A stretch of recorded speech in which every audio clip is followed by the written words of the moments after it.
So in Fertilator, we have something called as a transvaginal ultrasound probe. So this is the transvaginal ultrasound probe that goes into the vagina of the female patient. And on this ultrasound probe, we have the needle that is attached to it. Through this needle, we are going to retrieve the eggs out of the ovary, which will be sent into the lab for fertilization. So this entire technique is performed through ultrasound. So this is our dashboard, the student dashboard. As when they log in, they have different, they can look into different parts of the dashboard where you see learn, practice, evaluate, reports, and many things that are displayed on the screen. What we have is a end-to-end learning platform. The first step on how to use this simulation, what is an ultrasound, what the learner has to do when they go into the patient on doing the procedure. So the entire steps are involved in doing the procedure is taken in this particular platform. So the first step is learn. First, we show them how the female reproductive system looks like, and when they maneuver the probe inside the patient, how does the probe move inside near the ovary, and how they can retrieve these eggs.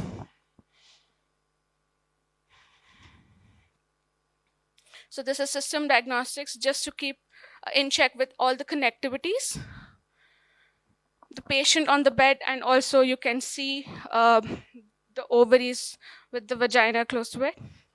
Yeah, so the probe is in action right now, and you can see the probe has to reach the cervix and then maneuver towards the ovary, either one of them, left or right, and try to stabilize the probe in such manner that they are able to retrieve the follicles or the follicles from the ovary. So he has pinched the needle through different tissue layers, the cervix and the cervix, cervical wall, ovarian wall, and the follicles. So our system is equipped with haptic feedback. So every time they are moving the probe, they can feel slight resistance. And every time they are piercing through the walls, they will also feel the pinch effect, literally how it happens in the real-time scenario. So this is an anatomy case just to understand how the procedure actually works inside the patient.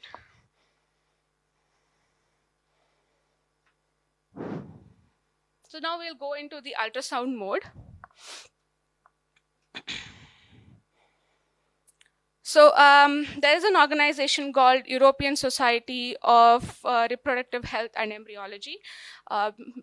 Various doctors from around the world have come together, have built a guideline, good practices in ultrasound oocyte retrieval. We have adapted that particular paper to train the students on this particular procedure.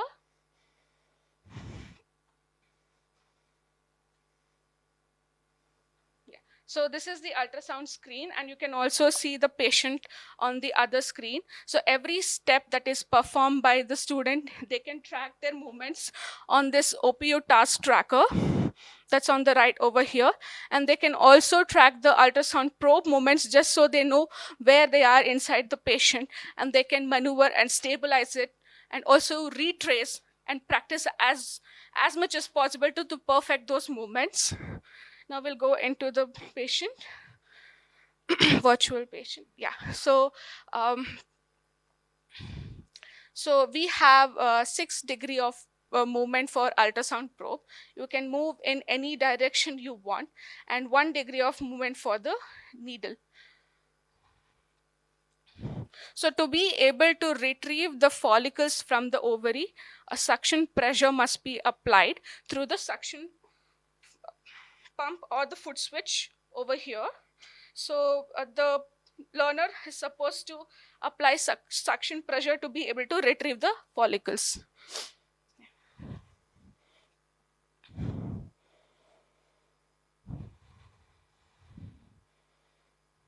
So the first step is understanding how to scan in the ultrasound, locate the ovaries and the follicles.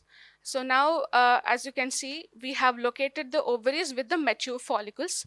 So like how I mentioned, in a monthly cycle for a normal patient, they will probably have one mature follicles which may get fertilized. In the case of therapy, which induces the growth of all the follicles in the ovary. So that is why you see too many follicles in the ovary, which the doctors or the learner is supposed to take all the follicles out, which may have a good egg that will qualify to become into a baby in the future. So now we are going to pierce through the needle. And then when we approach the middle of the follicle, we have to aspirate or retrieve the follicle. Every time a follicle is aspirated, it is collected in a test tube. And you can also notice how precise you were while you were doing the procedure. So if the learner was very good at aspiration technique, the fluid that is collected in this test tube will turn green, meaning the hand was very stable while they were aspirating, and they were not collecting any liquid around the follicle. So every step, every mistakes or any errors that is conducted during the procedure is tracked by the system. In case the student did very swift movements inside the ovary, or they were not able to identify the structure of the follicle, or got confused with the blood vessel that goes below the ovary. Blood vessel. Yeah. So the big shadow that you see under the ovary is the vessel. So they have to be very careful while they are aspirating the follicle and not go near it. And if they did puncture, they have compromised the case, and they will have to restart the case and relearn. So there are many, on a simulation, even if you did a mistake, you can try again and practice and stabilize your hand movements, which is a challenge when it comes to a real-time patient. So this has to do with what the procedure is and how a learner learns how to do the ultrasound scan and also retrieve the follicles. This is in the case of normal cases.